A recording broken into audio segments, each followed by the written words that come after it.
I'm at Peoria Center for the Performing Arts, and joining me is Dan Shea, the Executive Director of TheaterWorks. He's here to tell us more about what we can expect this season. Elizabeth, welcome. It's nice to have you here. Thank you. Here in our lobby. It's so beautiful. It's a wonderful space, and what's really fun is thinking of this lobby when it's filled with kids who are just coming out of classes or audiences just coming out of an opening night show, and customers coming back and forth to the box office window, so we may be interrupted by that, but it's a center of activity here. And that's what we want. I'm so happy to hear it. That's what it's all supposed to be about. It's a very, very, very exciting year for us here at the Peoria Center for the Performing Arts because we're really expanding our programming. We still have, as the base of that, our Masterworks series. We opened the season with Big, the musical based on the Tom Hanks movie. Following that, of course, is Ragtime, the great American story based on the award-winning E.L. Doctorow novel. Great music. Great music, and basically a wonderful story of the melting pot of America at the turn of the 20th century, sort of the Ellis Island period.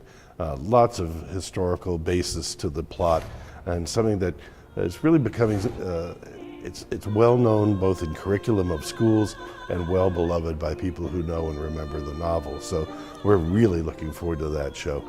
Following that, of course, Christmas Carol, our third year in a row doing that classic, that Dickens classic, in our own adaptation with both kids and adults. And then while Christmas Carol's playing on our main stage, on the Guider Theater, here in the Macmillan Theater, our smaller theater, there'll be a fairy tale Christmas Carol with a younger cast for younger audiences. And of course, we always do our holiday puppet show for the youngest audiences. So we're operating in 3 rings here. It's a 3-ring circus at TheaterWorks. And that's just what's happening before the holidays. After that, we've got a play called Mama Won't Fly. That's by the same authors of a show called the Dixie Swim Club. That was a big hit for us a couple of years ago. It's very funny. It's sort of like, Steel Magnolias meets Planes, Trains, and Automobiles. It's funny, a little bit wacky and outrageous about a young bride who wants to get to know her mother-in-law to be. So she thinks it would be a good idea to drive across the country with her. That's one way to get to know your mother-in-law. Yes, it's probably not the preferred way. In that case, in the play, craziness ensues, and that's a lot of fun.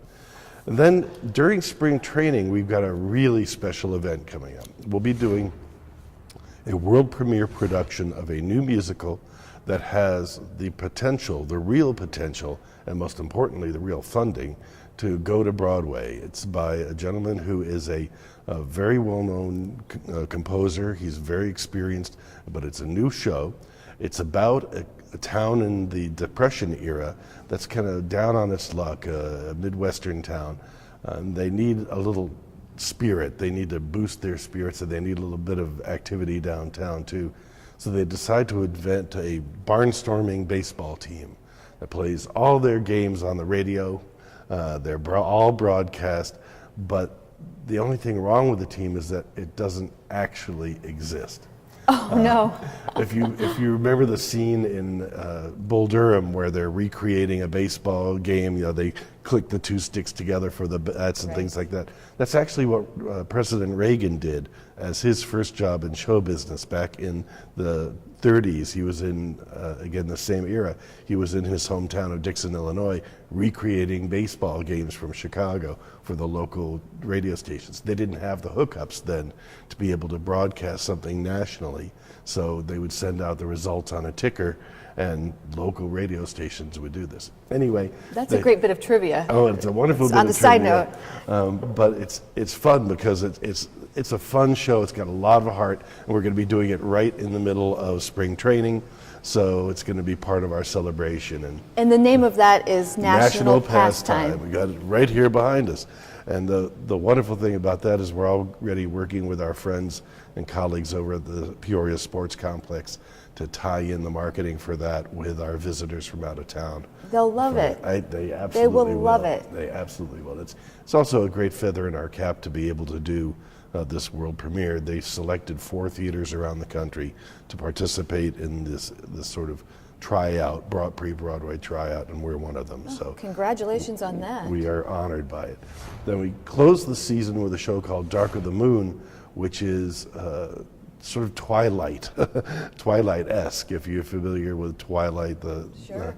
It Very has a popular. little supernatural romance. It's actually based on a poem from the 1940s. It's going to have some music and some magic to it, so it's going to be, again, something very different to close the season. I love the versatility that you've put on this, or prepared for the season. And that's just a little tiny fraction. We still have our TheaterWorks shows. We have, I mentioned Fairy Tale Christmas. Our youth program, the teenagers will be performing High School Musical. Love it. Beloved. And they'll be doing a version of Cinderella later in the season. And then we also have the puppet shows. But the thing I do have to mention is that we've expanded beyond doing theater. We're bringing in a series of 6 jazz concerts over the course of the year, including local favorite Miss Pesci, who's a pianist who has a following, from all over Nicole Pesci, and also a series of 4 classical music concerts, chamber music, with the Mill Avenue Chamber Players and the Joseph Whitko Saxophone Quartet, who have played all around the world, playing here on our stage. So a lot more variety than ever before. And you're bringing some big names into Peoria, putting Peoria on the map. Well, we certainly have been doing that in terms of the Valley's art scene. At the beginning of the year, the Arizona Republic selected 25 don't miss events. 3 of them were here. 3 of them were scheduled for the Peoria Center for the Performing Arts. That's good. That's where we ought to be. The West Valley has a significant audience and a significant tradition. After all, this is TheaterWorks' 28th year of producing theater out here.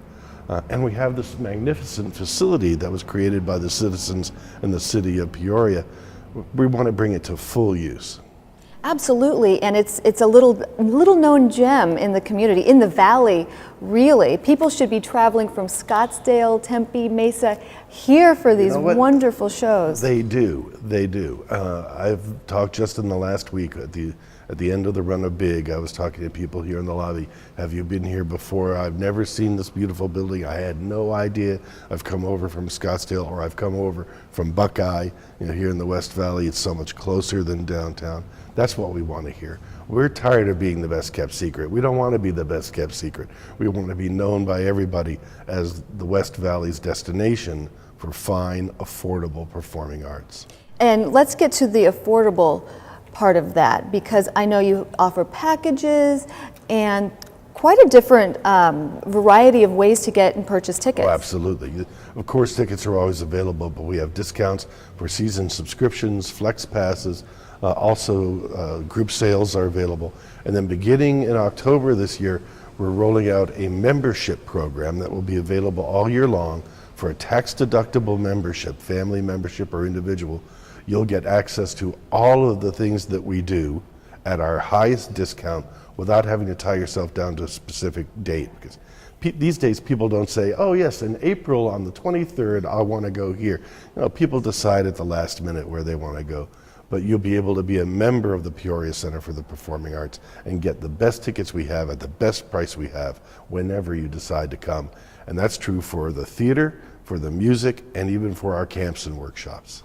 And mentioning camps and workshops, you have another variety of programs you offer for all ages. We do so much, and people don't necessarily see that because it happens in the building all different hours of the day. But during the summertime, we had over 250 kids registered for our various camps, and those classes go on all year long. We have what we call our TheaterWorks Academy, or Y-Way, and there are a variety of different subjects. We also work with our colleagues at the City of Peoria down at the Community Center just down the street, offering what they call an adaptive class for people who have certain developmental disabilities. They work very effectively in theater, and we're delighted to collaborate on that program. And we even have some senior classes, acting for seniors, that roll out in the middle of the year. That's terrific. You also rent the facility out for other things. Absolutely. This is a community facility, and everything from church groups to corporate meetings to dance classes, and there's a time of year at the end of the school year where we have recital after recital after recital for all the different dance companies that are here. We just clear the stage and let them have it. Well, it's a fabulous opportunity. This is a gorgeous facility. I can only imagine what it feels like for these little girls and boys to be on stage performing. And some of them get the bug. It's really fun, and it's a great space for all that. Terrific. We also need to talk about auditions because you offer auditions. Absolutely. People can check on our website for whatever auditions are coming up. We are a community-based organization. We hire union professional actors, but we also have youth actors and actors from our own community. We are proud to be able to have that variety of people on our stage. For people to learn about classes, to learn about showtimes, ticket prices, what's the best way to get a hold of? Of course, it's in today's world, it's always the website. It's www.TheaterWorks.org. We're an org, not a com. And it's theater spelled the American way, TheaterWorks, not RE. So TheaterWorks.org. And also, of course, you can call our box office, which is 623-815-7930, and they'll pass you along to whoever that you need to talk to. Is there anything else you'd like to add about your company, the facility, anything at all? Well, one little thing, and we are partners with the city of Peoria here. We've gotten some press over the course of this year about support that we've gotten, some financial support. For the 7 years that we've been in here, we've been carrying the full cost of operating the building. And we're the only publicly owned arts facility in the Valley where that happens. We contribute far more, and the city's contribution therefore has to be far less. We're proud of that, and we're proud of the partnership we have with them, and we're proud of being able to make it work. Dan, thanks so much for being here and telling us more about what we can expect this season. Everything fabulous. Well, thank you so much for joining me, and we hope everybody will come see what's happening at their Peoria Center for the Performing Arts.